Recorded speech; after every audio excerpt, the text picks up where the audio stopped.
본 방송에서 제공하는 투자 정보는 투자 판단에 대한 조언입니다. 방송에서 제공하는 주식의 가치, 가격 상승 및 가격 하락에 대해서는 방송사에서 보장하지 않습니다.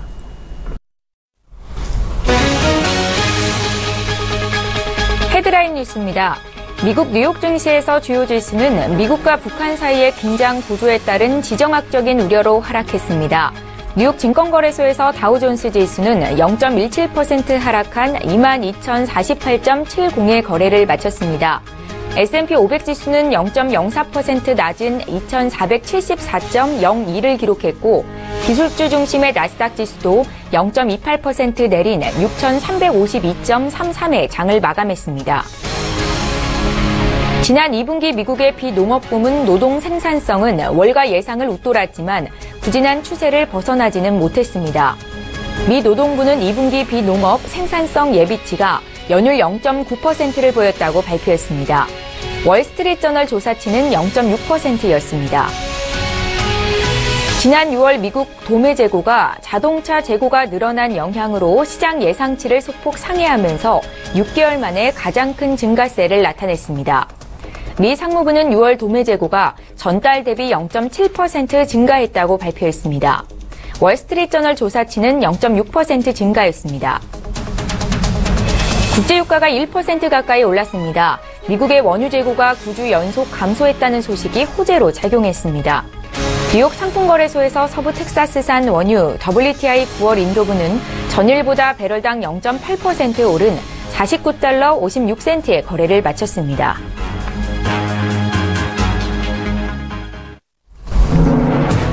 시청자 여러분 안녕하십니까? 출발 증시와이드 1부 시작합니다. 최은정입니다. 간밤 미국 뉴욕 증시에서 다우존스 지수가 0.17% 내리는 등 3대 지수가 일제히 하락세를 이어갔습니다. 미국과 북한의 긴장감이 고조되면서 위험자산 선호 심리가 다소 약해졌는데요. 증시가 최근에 기업들의 실적 호조로 사상 최고치 수준까지 오른 상황에서 당분간 이 지정학적인 긴장감이 증시 조정 재료가 될 수 있다라고 전문가들의 분석이 잇따르고 있습니다. 잠시 뒤에 또 전문가의 의견 들려드리는 시간 갖겠고요. 어제 국내 증시 마감 상황도 살펴볼까요? 코스피가 역시 미국과 북한의 대치로 인해서 한반도 주변의 긴장감 고조로 급락세를 보였습니다. 어제 코스피는 0.1%대로 떨어졌었죠. 2,368로 거래를 마쳤고 코스닥 역시 1.35% 내리면서 642포인트를 기록했습니다. 달러원 환율 역시 10원 이상 급등세를 보이면서 불안한 모습을 반영했는데요. 지금과 같은 장에서는 어떻게 대응을 해야 오를지 증시에 영향을 미칠 국내외 이슈 분석 도와드리겠습니다. 자, 출발 증시와이드 8월 10일 목요일 지금 출발합니다.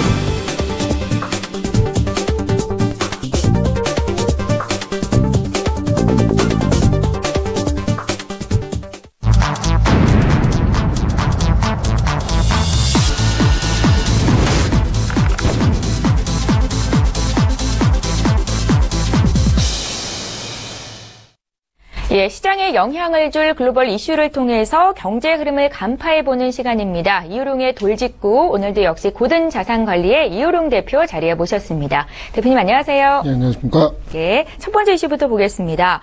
기분기 기업들의 실적 호조로 인해서 미국의 3대 지수의 상승폭이 확대가 됐었고 사상 최고치 수준까지 올라갔었습니다.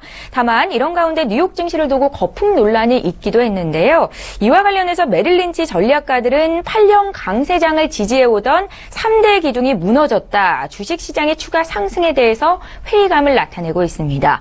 지난번에 예일대 실러 교수의 시장 우려 발언과도 또 일맥상통하는 부분이 있는 것 같은데요. 이에 대한 이효룡 대표님의 의견을 먼저 여쭤볼게요. 예, 일단 먼저 정리를 좀 해보자면 메릴 린치가 말하는 그 세 기둥이 뭐냐를 알아야 될 텐데요. 네. 일단 중앙은행이 완화적인 통화 정책으로 어쨌든 증시를 지지한 건 맞지 않습니까? 그 부분이 첫 번째고요.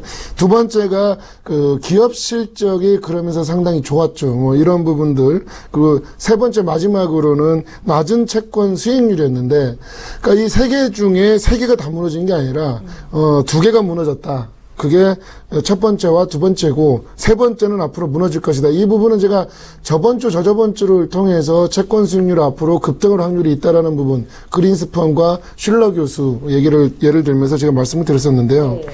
먼저 하나씩 좀 보자면요. 중앙은행 완화적인 통화 정책은 뭐 아시다시피 저번에 FOMC 회의에서도 성명서에서 나왔지만 빠른 시일 내에 양적 긴축을 한다라는 부분, 그리고 지금 현재 12월에도 금리 인상이 문제가 없다라는 발언들이 나오면서 그렇게 된다면 완화적인 통화 정책은 이제 끝난 게 아니냐.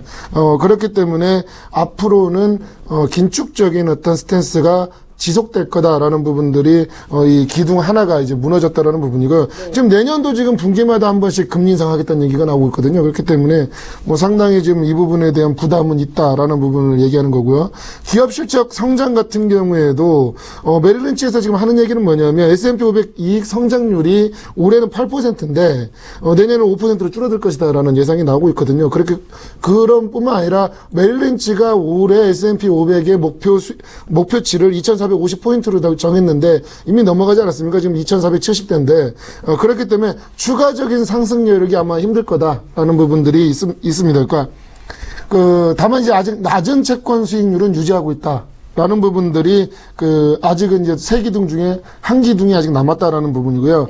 다만 문제는 뭐냐면 앞으로 채권 수익률이 이런 금리 인상과 양적 긴축으로 인해서 급등할 텐데, 그렇게 된다면 솔루션으로 신용등급이 높은 우량한 채권에 투자하는 게 낫고, 금리 인상이 있기 때문에 금융주에 투자하는 것이 이익을 볼 확률이 높다. 이런 어떤 솔루션을 제시하면서 이런 위기에서 할 수 있는 솔루션들을 내는 것 같습니다. 증시 강세장에 막빠지다라는 의견에 동의를 하신다는 거죠. 예, 저도 뭐 그 부분에 대해서 상당히 동의하고요. 그게 뭐 언제가 될지는 모르겠지만 지금 상당히 가까워져 있다라는 부분은 맞는 것 같습니다. 연준 전 의장이었던 그린스펀과 또 신채권왕이라고 불리는 군드라크 역시 이와 유사한 발언을 했다고요? 예, 맞습니다. 뭐 제가 군드라크는 저번 주에 제가 설명을 드렸었고요. 군드라크가 아니죠. 그린스펀이죠. 그린스펀 얘기는 저번 주에도 했었는데 다시 한번 제가 정리를 해보자면요. 일단 메릴린치 보고서하고 좀 비슷하다라는 부분에 대해서 조금 제가 말씀을 드리는 건데, 그린스펀은 지금 현재 채권 시장에 상당한 거품이 있다라는 부분들을 얘기를 했죠, 예전에. 그리고 그런 부분을 얘기하면서 실질 장기 금리가 상승하게 되면 시장이 상당히 빠르게 급변할 것이다. 그게 아마 주식 시장에도 영향을 끼치면서 하락하는 뭐 이런 상황들에 대해서 얘기를 쭉 했거든요. 근데 아직 메릴린치 같은 경우에는 포트폴리오의 주식 비중이 56%입니다. 그러니까 위험하긴 하지만 아직은 아니다라는 쪽에 얘기를 하고 있고요. 그렇기 때문에 지금 현재 시장에서는 주식 시장에서 당장 나와야 될 때는 아니다라고 했지만, 앞에서 제가 말씀드린 대로 그린스펀 같은 경우에는 이보다는 좀 더 부정적이다라는 부분들을 좀 알 수 있고요. 그리고 지금 현재 IT 시장을 보면은 IT가 상당히 많이 오르다가 지금 빠지고 있지 않습니까? 뭐 이런 부분을 봤을 때 메릴린치가 말하는 주식 시장이 아직은 괜찮다라는 부분도 결국은 좀 빠른 시일 내에 빠져나와야 되는 시그널들이 지금 IT 섹터에서 나오고 있다라는 부분들. 그래서 기관들이 상당히 많이 빠지고 있다라는 부분들을 같이 놓고 봐야 될 것 같은데요. 그린스펀이 앞에서도 말씀드렸지만 이런 부분들 때문에 스태그플레이션이 올 수 있다라는 얘기. 결국은 인플레이션이 상승하면서 경기 침체가 같이 오는 이런 스태그플레이션이 나타날 것이다라는 부분에서는 메릴린치 같은 경우에는 인플레이션의 상승에 대해서는 공감을 합니다. 예, 그렇기 때문에 결국은 인플레이션 상승에 대한 초점을 맞춰야 된다. 제가 2주 전에도 인플레이션에 대해서 말씀을 계속 드리면서 연준은 인플레이션을 유도하는 정책을 할 수밖에 없을 것이다 라고 말씀을 드렸는데요. 제가 차트를 하나, 좀 구리 차트 하나 보여드리려고 그러는데요. 현재 원자재 가격 중에 런던 금속 가격이 상당히 크게 좀 움직이는 모습을 보였습니다. 차트가 지금 나오는데요.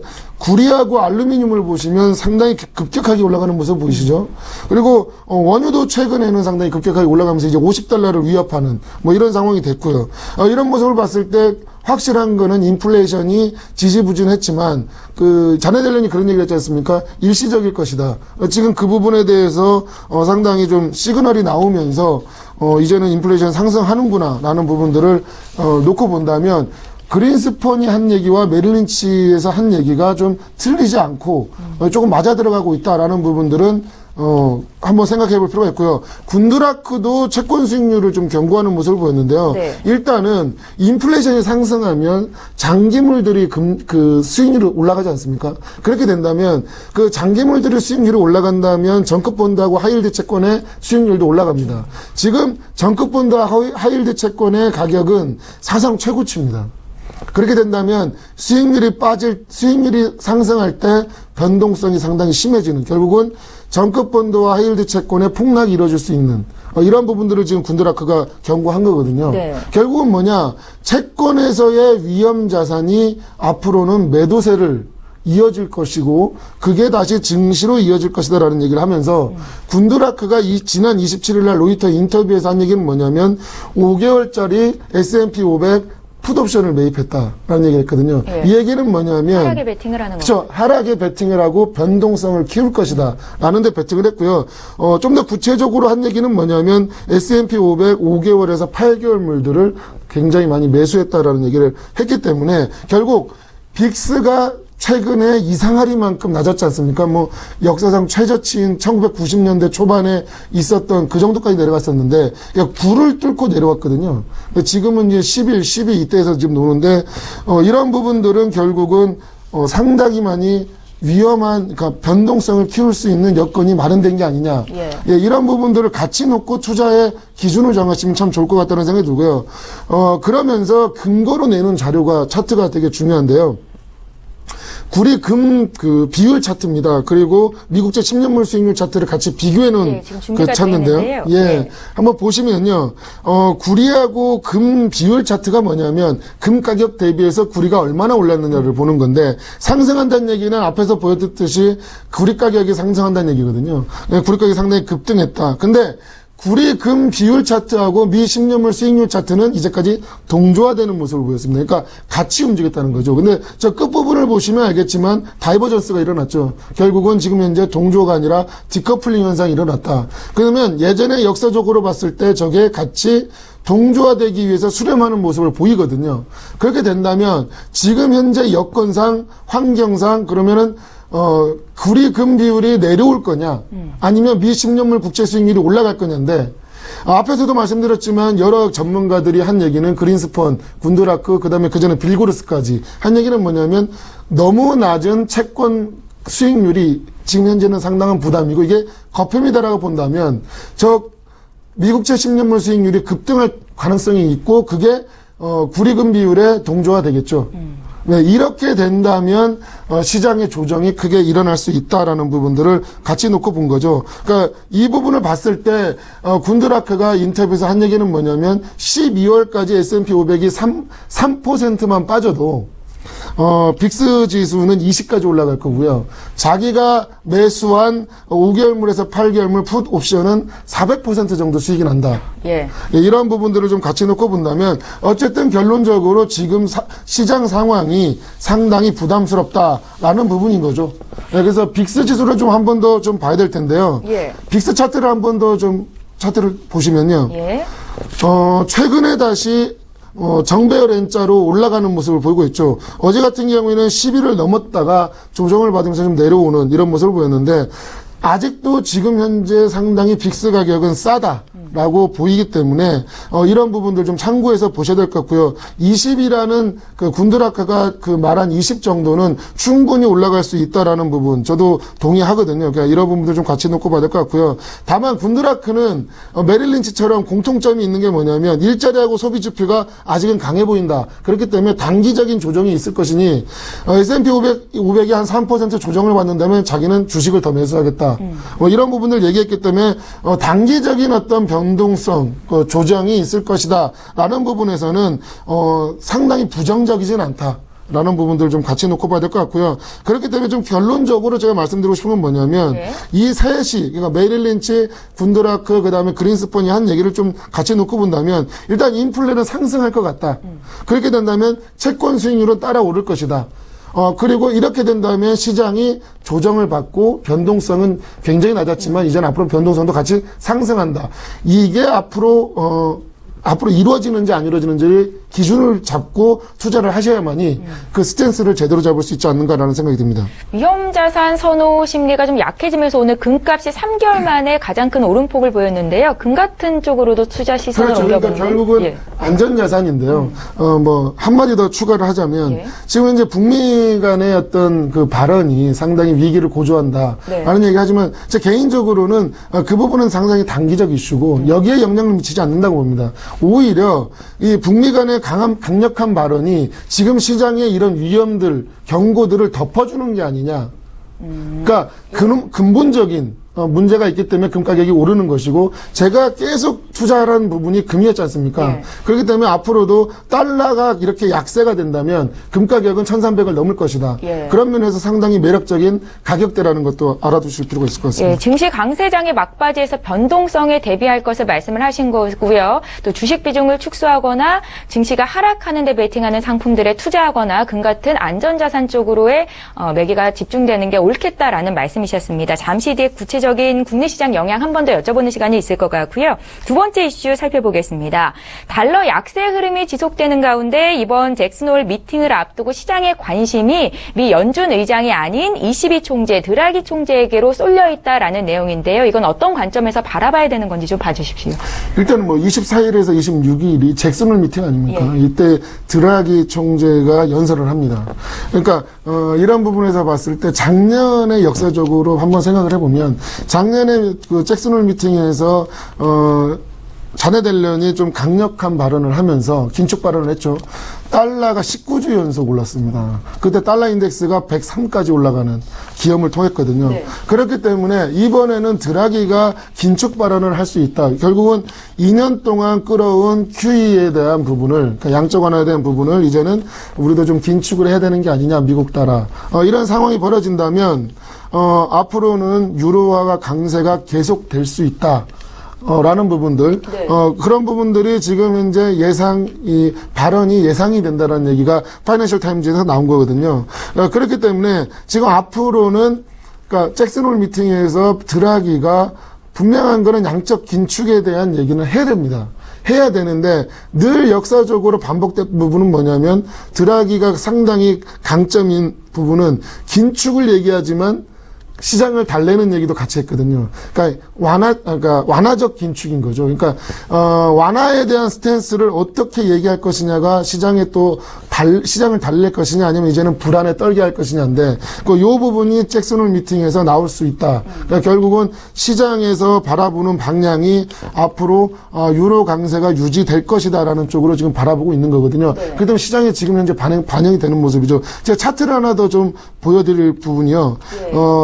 달러 인덱스하고 유로 달러인데요. 지금 보시면 유로 달러가 파란색입니다. 유로화가 상당히 강한 모습을 보이고 있죠. 그러면서 달러 인덱스가 상당히 많이 내려오는 이런 모습을 보였고요. 결국은 제가 말씀드리고 싶은 건 뭐냐면 달러 인덱스가 여기서 이제 멈추고 다시 상승하는 달러 강세로 갈 수 있느냐 이 부분이 지금 현재 잭슨홀 미팅의 관건이거든요. 그게 그렇기 때문에 드라기 입에 달려 있다. 저기서 유로가 더 강해질 거냐 아니면 유로가 꺾여서 내려올 거냐 이 부분은 양적 긴축에 대한 어떤 스탠스 이런 부분들이 상당히 중요할 것 같고요. 이거 말고도 제가 느끼는 부분은 뭐냐면 지금 2016년 5월 저점이 91.91입니다. 달러 인덱스가. 그러니까 이 기술적으로 91.91을 뚫고 내려갈 거냐 이 부분들은 상당한 저항이 있기 때문에 이런 부분을 좀 같이 참고해 본다면 이제 달러 약세가 어느 정도 다 온 게 아니냐라는 생각도 같이 한번 해볼 필요가 있을 것 같습니다. 달러의 향방에 국내 투자자들의 관심도 굉장히 높은데요. 앞으로 어떻게 전망하시는지 국내 시장 영향까지 좀 짚어주시죠. 네, 앞에서 제가 말씀드린 대로 일단은 잭슨홀 미팅에서 드라기 발언이 상당히 중요할 것 같다라는 부분 말씀드리고요. 네. 그렇기 때문에 달러 인덱스가 저는 앞으로는 90을 뚫고 내려가기는 좀 힘들지 않겠나라는 생각에서 봤을 때 지금 달러 달러 약세는 다 왔다. 다만 지금 현재 엔화도 지금 상당히 강세지 않습니까? 앞에서 말씀드린 대로 북미 간의 상당한 그 긴장 고조 이런 부분들이 상당히 리스크가 큰데, 제가 지금 제일 많이 느끼는 건 뭐냐면, 그렇게 된다면 오히려 엔화는 약세가 돼야죠. 일본은 사정권에 있는데, 북한에. 네. 근데 이제 워낙 나가 있는 돈들이 많으니까 결국은 들어올 수밖에 없는 상황이 되면서 엔화 수요가 높아질 거다라는 부분을 얘기하는 것이기 때문에 네. 이런 엔화 가치가 상승한다면 결국은 글로벌 시장 조정이 있을 것이고 그런 시장 조정이 있다면은 결국은 연준에서 상당한 스탠스를 발휘할 수밖에 없는 그래서 달러의 강세를 좀 유도할 수밖에 없는 상황이 되지 않겠나라는 부분이고요. 세 번째로 뭐냐면 멕시코 페소가 지금 약세로 전환했습니다. 그 약세가 지금 계속 꾸준히 되다가 강세로 전환하는, 죄송합니다. 강세에서 약세로 전환하는 모습을 보이고 있는데요. 네. 지금 차트를 한번, 멕시코 페소 차트를 한번 보여주시면, 중요한 거는 뭐냐면, 이머징 마켓의 통화에서는 상당히 중요한 부분이 멕시코 페소 아니겠습니다. 이런 부분들이, 이제는 추세선, 저기 지금 현재 저 추세선을 그려놨는데, 추세선을 뚫고 올라오는 모습. 결국은 멕시코 페소의 약세는 결국 이머징 마켓의 약세, 통화 약세가 될 것이니까요. 이런 부분을 봤을 때 원달러 환율도 이제 앞으로 상승할 수 있는 여력이 된다. 그래서 지금 현재 1110원대를 뚫고 내려왔다가 다시 1140원까지 트라이 하지 않습니까? 그러니까 이런 부분을 같이 놓고 봐야 될 것 같고요.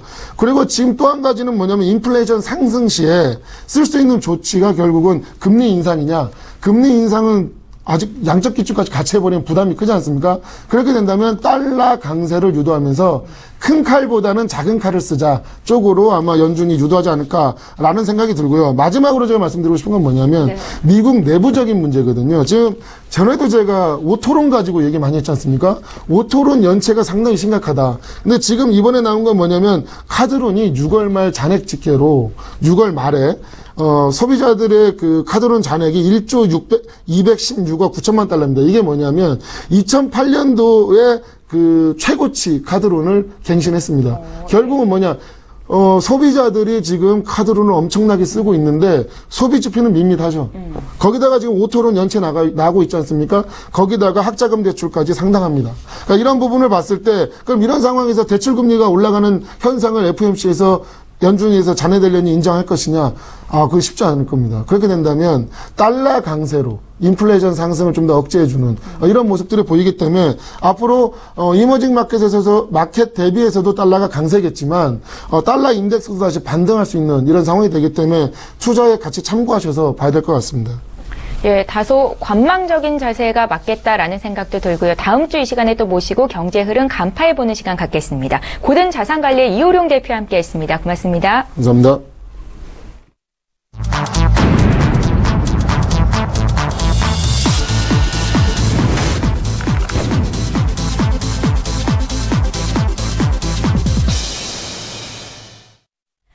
예, 이번에는 국내 시장 쟁점을 보다 구체적으로 분석해보겠습니다. 라이브 이슈타임 시간이고요. 오늘 SK증권 영업부 PIB 센터의 이재강 이사 화상으로 연결해서 자세한 이야기 듣겠습니다. 이사님 안녕하세요. 네, 안녕하십니까. 예, 반갑습니다. 첫 번째 이슈부터 보겠습니다. 코스피가 8개월 연속 상승 행진을 멈추고 최근 숨고르기 양상을 보이고 있습니다. 북한의 위협 또 도널드 트럼프 미 대통령의 경고 발언이 더해지면서 투자 심리가 좀 위축되는 상황인데요. 한반도 지정학적인 리스크가 고조되면서 증시 불확실성을 키우고 있고 이게 우리나라만의 문제는 아닌 것 같습니다. 어제 아시아 증시도 일제히 좀 하락세가 나타났었거든요. 지금 시장 상황 어떻게 보고 계신지 의견 좀 여쭤볼게요. 네, 대한민국 증시를 말할 때 하나 빠뜨릴 수 없는 아킬레스건이 하나가 있죠. 예, 컨트리 리스크입니다. 지구촌에서 유일한 분단 국가라는 점이 주시장에서도 영어 계속해서 악재로 작용하는 그런 모습이죠. 물론 그동안은 여러 차례 경험을 통해서 대북 어떤 도발, 북한에서 발생하는 도발로 인해서 주시장에 미치는 영향은 미비했어요. 그 영향도 하루 이틀, 길어야 한 일주일 정도 조정 이후에 차차 상승하는 모습을 여러 차례 보여줬기 때문에 이번 북한 도발과 관련, 미사일 도발과 관련 것도 쉽게 넘어가지 않을까 했는데 이게 좀 심상치 않은 기류가 감지되고 있는 그런 모습입니다. 자, 말씀해 주신 바와 같이 북한의 탄도미사일 ICBM이라고 하죠. 발사로 인해서 이 북미 간의 갈등이 첨예의 악화 일로를 걷고 있는 그런 모습을 보여주고 있다는 점입니다. 그로 인해서 국내 증시도 전일장에서 크게 하락하면서 제가 말씀드렸던 상승 추세선이 붕괴되는 그런 모습을 보였고요. 미국 증시도 견고한 고용 성장률과 기업들의 실적을 뒷받침을 뒤로 하고 이틀 연속 하락하는 그런 모습을 보였다는 점입니다. 더군다나 저 시카고 옵션 거래소에서 발표하는 공포지수 있죠.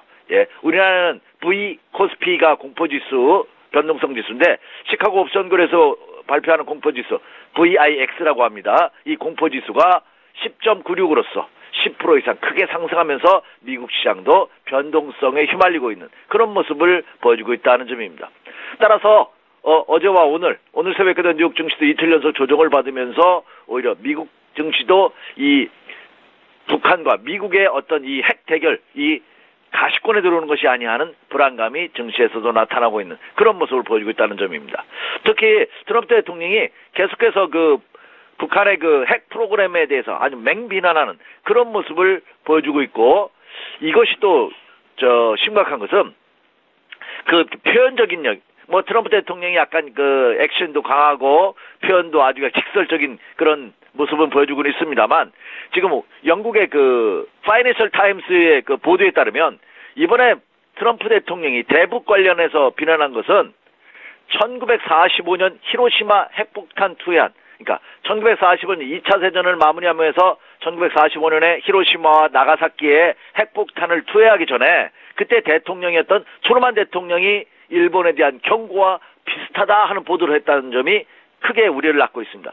그때 트루만 대통령이 일본에 대해서 지구상에서 그전에는 보지 못한 하늘에서 쏟아지는 파멸의 비를 기대할지도 모른다. 그러니까 레인 오브 루인이라는 표현을 쓰면서 파멸의 비가 하늘에서 쏟아질지도 모른다, 이런 표현을 썼다고 합니다. 그것과 마찬가지로 이번 트럼프 대통령이 또 북한에 대한 그 표현이 그동안 세계가 볼 수 없던 화염과 분노에 직면할지도 모른다. 이거 무슨 어디서 많이 듣던 말 같은데, 어떤 김정은과 같이 어떤 과격한 발언도 서슴지 않고 표현을 했다는 점이 더 불안감을 가중시키는 그런 모습이 아닌가 이렇게 생각이 됩니다. 그래서 혹시 이거 진짜 핵 전쟁이 발발하지 않을까 하는 그런 우려감도 가중되고 있는 것이 사실이다, 이렇게 말씀을 드립니다. 그래서 전 세계에서 자금이 주식시장 같은 이런 위험자산이 아니라 안전자산으로 대거 이동하면서 미국을 포함한 전 세계 시장이 전일적에서 동반 하락하는 그런 모습을 보였죠. 대표적인 안전자산인 금 같은 경우에는요, 온스당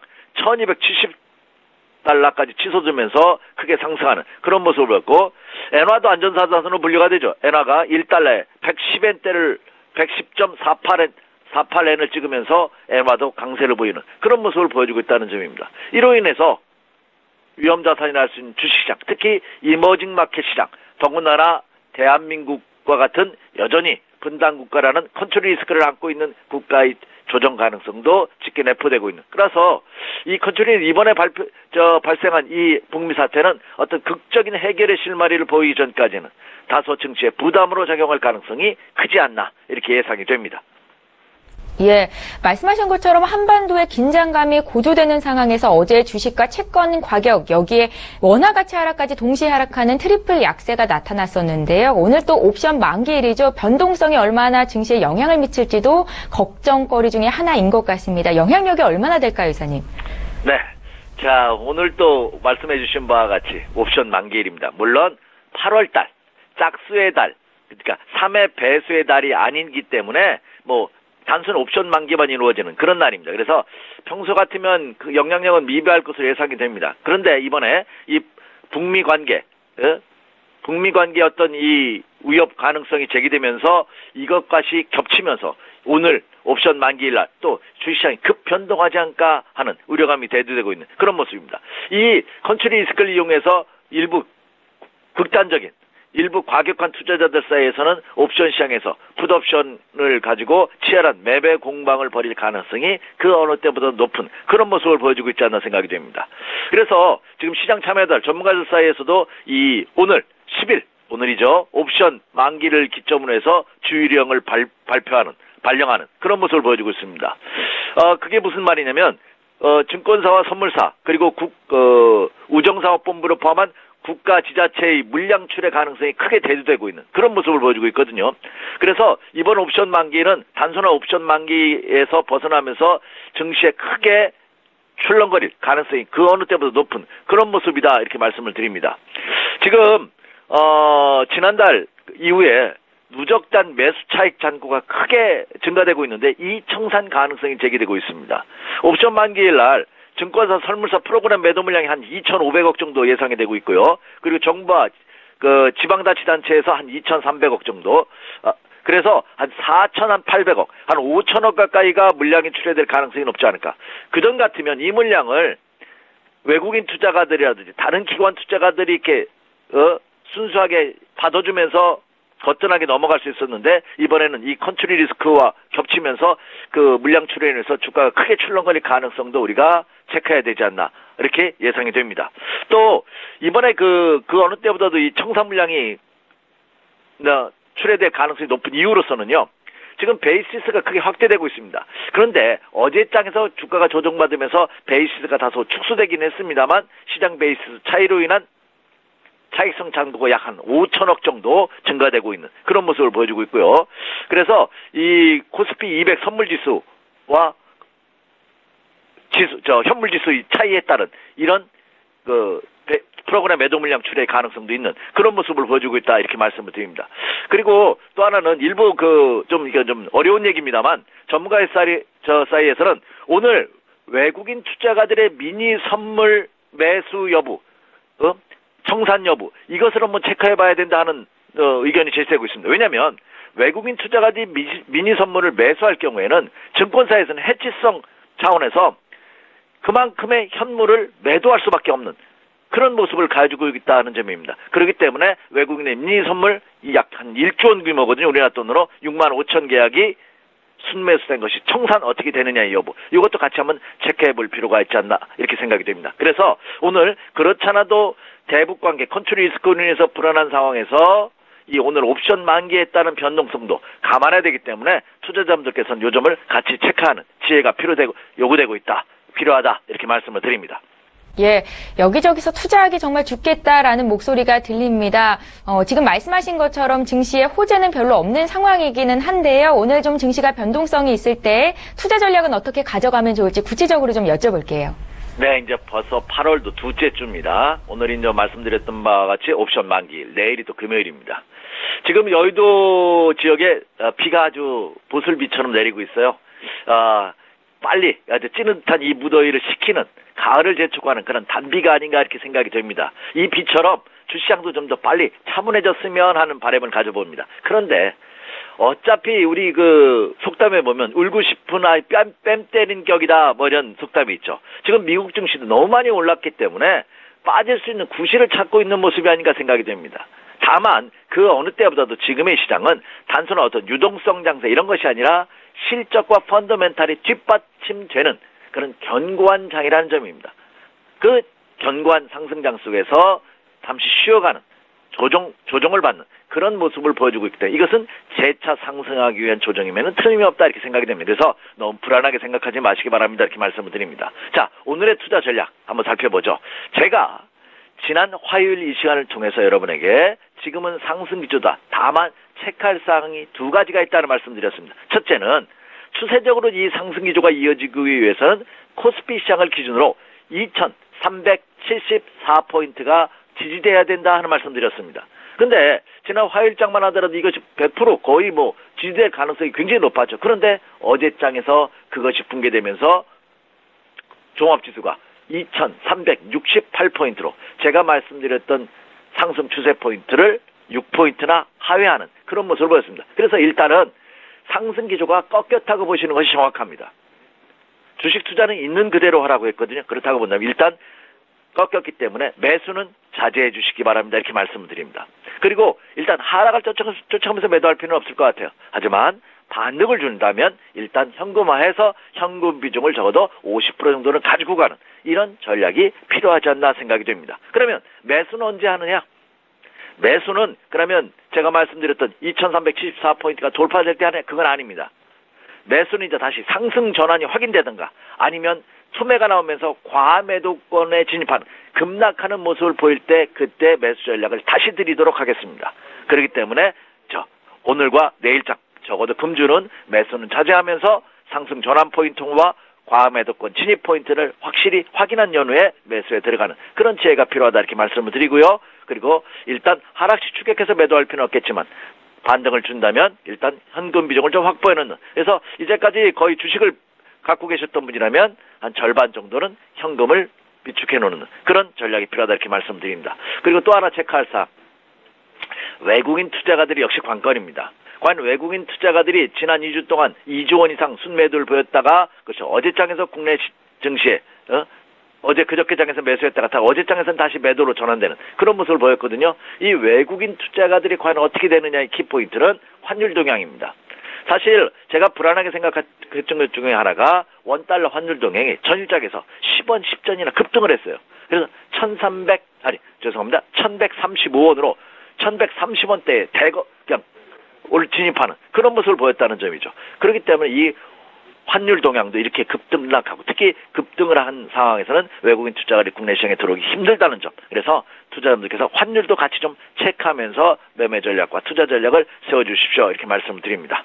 다시 한번 정리해드리죠. 오늘 장 쉬운 장은 되지 않을 것으로 보입니다. 더군다나 옵션 만지가 같이 겹치면서 오늘은 네 마리의 마녀가 날뛰는 날은 아닙니다만 그러나 시장의 변동성 굉장히 클 가능성이 높다. 이런 장에서 그 변동을 다 먹겠다고 들어가는 것 자체가 그렇죠. 부담입니다. 그렇기 때문에 지금은 한 발 뒤로 물러나서 시장의 흐름이 안정되는 모습을 보일 때까지 조금 더 기다리는 여유로움으로 접근한다면 오늘 장의 변동성도 충분히 우리가 극복할 수 있지 않을까 이렇게 예상이 됩니다. 그래서 이제 말씀드렸던 바와 같이 상승 추세가 다소 이탈하는 깨지는 그런 모습을 보였다는 점. 그래서 매수 강도를 조금 더 템포를 늦추는 이런 전략이 요구되고 있다. 이렇게 말씀을 드립니다.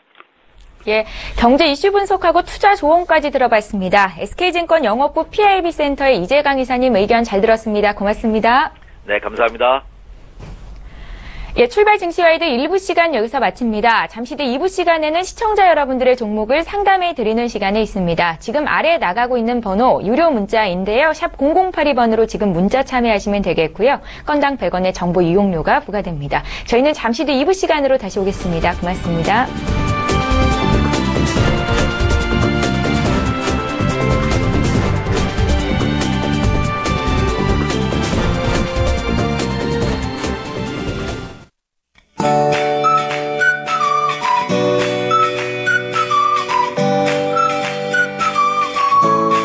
안녕하세요. K웨더 라이프스타일 예보 최씨입니다. 가을의 시작을 알리는 입추가 지나면서 해가 없을 때는 이따금 선선한 바람이 불기도 하는 것 같습니다. 드디어 서울의 폭염특보가 9일 만에 해제되는 등 전국의 폭염특보는 모두 해제됐습니다. 오늘도 무덥기는 하겠지만 33도를 도는 폭염 수준의 더위는 없겠습니다. 여기에 곳곳으로는 한때 시원한 소나기 소식도 있는데요. 양은 5에서 50mm가 되겠고 소나기의 특성상 지역에 따른 강수량 차이가 크겠고요. 국지적으로 강하게 쏟아질 수 있겠습니다. 현재 비가 오는 강원 영동과 동해안은 내일 저녁까지 30에서 60mm의 비가 오겠습니다. 동해안은 동풍이 불면서 비가 오는 거고요. 이 동풍과 고기압에서 불어오는 서풍이 만나면서 내일 곳곳에 소나기 구름이 발달하겠습니다. 외출하실 때 우산 챙기시기 바랍니다. 다음은 자세한 지역별 오늘 날씨를 나절 예보를 통해 살펴보겠습니다. 중부 내륙에 한때 소나기가 내리는 가운데 폭염까지는 아니더라도 덥겠습니다. 한낮에 서울 31도까지 오르겠습니다. 동해안으로는 종일 비가 오겠습니다. 낮 기온 울진 26도 등으로 상대적으로 선선하겠습니다. 남부 내륙으로도 한때 소나기가 오겠고 낮 최고 기온 광주 31도 등으로 폭염 수준은 아니더라도 덥겠습니다. 남해와 동해상으로는 비가 오는 가운데 물결도 최고 3m로 높게 일겠습니다. 한편 동해안은 동풍이 강하다 보니 너울이 해안도로를 넘는 곳도 있겠습니다. 금요일에는 내륙 곳곳에 소나기가 올 때가 있겠고 주말에는 구름만 많겠습니다. 날씨였습니다. 본 방송에서 제공하는 투자 정보는 투자 판단에 대한 조언입니다. 방송에서 제공하는 주식의 가치, 가격 상승 및 가격 하락에 대해서는 방송사에서 보장하지 않습니다.